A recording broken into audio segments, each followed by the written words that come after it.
إنا لله وإنا إليه راجعون. وزير كدلنيرada ciyaaraha xukuumadda federaalka Soomaaliya Marwa Khadiija Maxamed Deeriye ayaa warbaahinta qaranka u xaqiijisay geerida gudoomiyihii hore ee gobolka Banaadir ahaana duqa magaalada Muqdisho Cabdiraxmaan Cumar Cismaan Injineer Yariisow.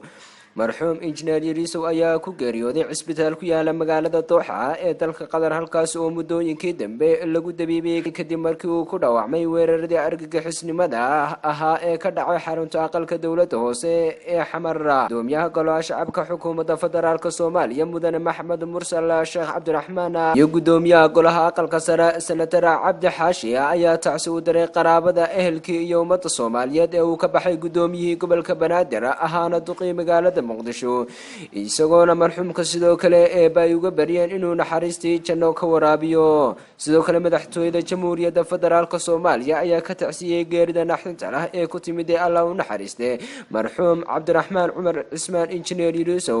Cabdinuur Maxamed Axmed agaasimaha warfaafinta ee madaxtooyada Soomaaliya oo la hadlay raadiyo Muqdisho ayaa qoyskii qaraabadii iyo guud ahaan qaranka Soomaaliyeed uga tacsiyay geerida Allah u naxariistay duqii caasimadda Muqdisho Cabdiraxmaan Cumar Cismaan Yariisow.